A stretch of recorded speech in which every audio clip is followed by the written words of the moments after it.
Welcome to Algonquin Provincial Park. A vast expanse of form and color, of stark images and wild sounds.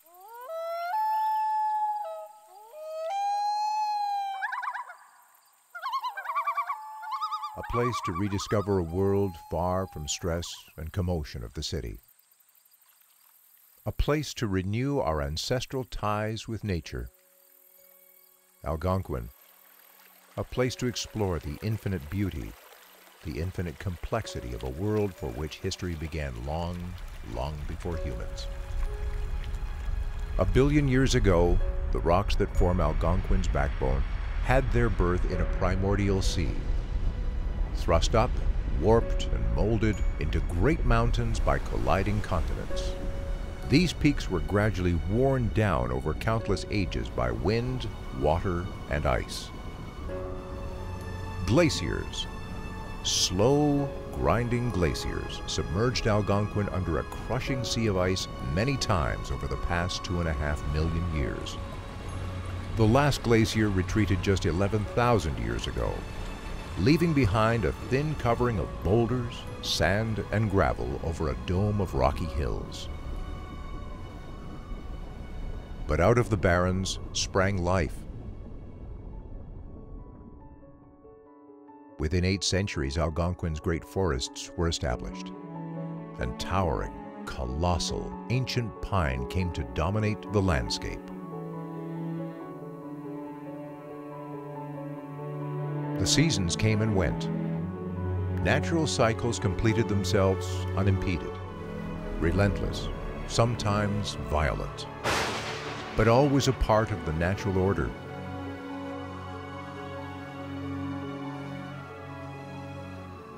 Lightning-induced fires, insect outbreaks, and destructive winds were not good or bad.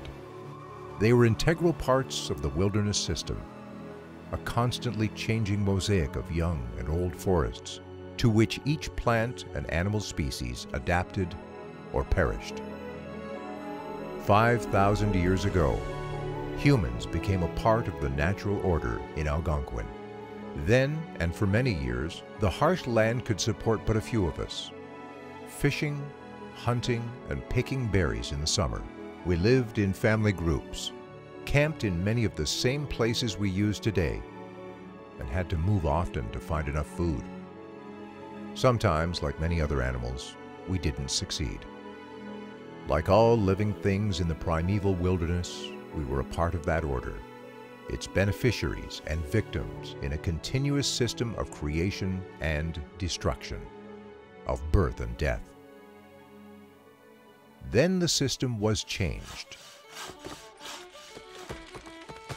Propelled by the booming British and later American economies, pioneer loggers pushed into Canada's great forest of prime pine. Year after year, the lonely winter woods rang to the sounds of their axes as they felled and squared its great pine. Year after year, they drove the timbers down the wild rivers to the Ottawa and St. Lawrence. They reached Algonquin in the 1830s. 700 years, they said. We have enough big pine to last 700 years.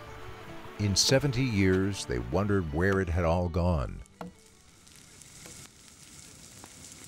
Uncontrolled fires ignited in pine slash left by the loggers ravaged large areas. It had taken nature 1 billion years and 4 ice ages to model the face of Algonquin. It had taken her many thousands of years to fill the park contours with the great pine forests the loggers found. It took technological man a single lifetime to drastically modify that environment. The logger's axe had lopped off the old forest, and the new environment was different. Young forests encouraged different animals. The white-tailed deer, for example, reached unprecedented numbers. Even bigger changes were on the way. Homesteaders, encouraged by government grants and colonization roads, were opening up 19th century Ontario at a tremendous pace, pushing nearer and nearer to Algonquin.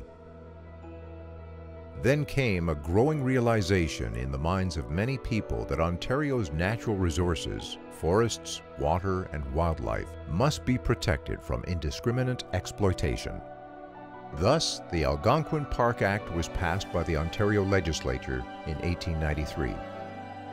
The new park would serve as a wildlife sanctuary and, by excluding agriculture, protect the headwaters of the 5 major rivers which flow from the park. Algonquin was not intended to preserve intact the old natural order that was already a thing of the past.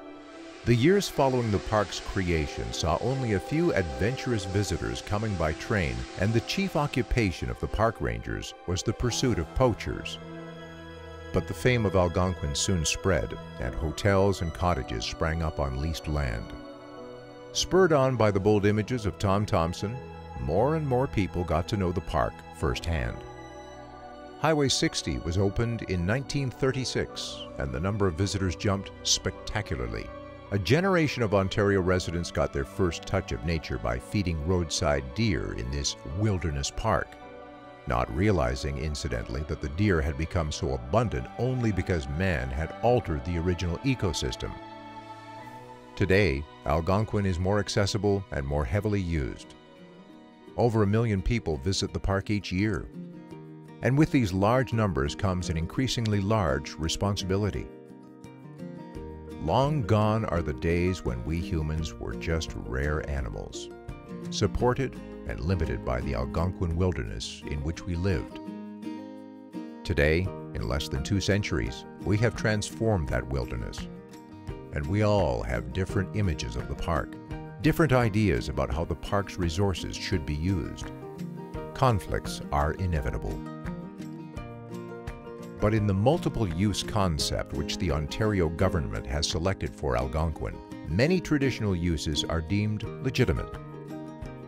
To provide a balanced approach to the future management of Algonquin Park, a park management plan has been developed that addresses major uses.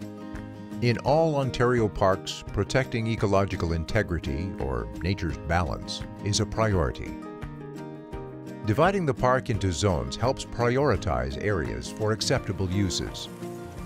Utilization zones, where logging takes place. Development zone, the Highway 60 corridor. Wilderness and natural environment zones, where we interfere as little as possible with the natural order.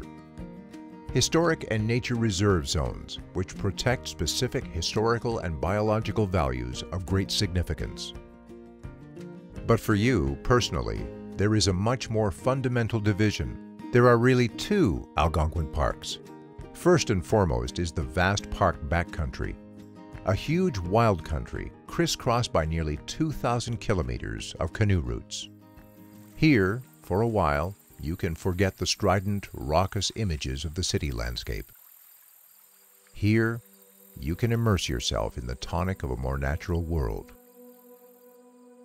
Here, you can lose yourself in a precious fragment of our Canadian heritage.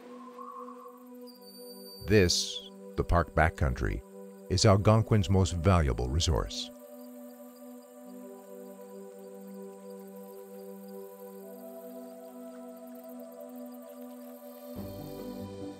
The other Algonquin is the Parkway Corridor. Here, organized campgrounds permit you to have a less strenuous vacation, but one which gives you a taste of Algonquin all the same. Even though the corridor is relatively developed, it is still quite different from what you see back home. And so, a program has been established to help you understand, appreciate, and enjoy the park's special qualities. Evening slide programs at the outdoor theater, books and maps, 18 interpretive walking trails, and the Algonquin Logging Museum are all parts of that program. And then there is the Visitor Center itself, opened in 1993 to celebrate Algonquin's first 100 years as a park, and through its exhibits, introduce you, our visitors, to Algonquin's magnificent natural and human heritage. But of course, the real Algonquin environment is to be found not inside, but beyond the walls of this building. In the quiet beauty of 1,000 streams, lakes, and ponds, moldering remains of forgotten farms and logging camps, in the subtle blend of northern and southern forests, in the sharing of a moment in the life of a wild animal, in the opportunity to travel for days on end by trail, paddle, and portage. In all its grandeur, Algonquin is yours. From its most subtle intimacy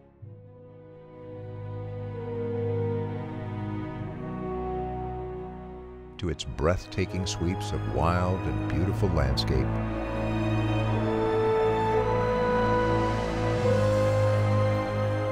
Algonquin is yours to discover, yours to treasure, yours to explore.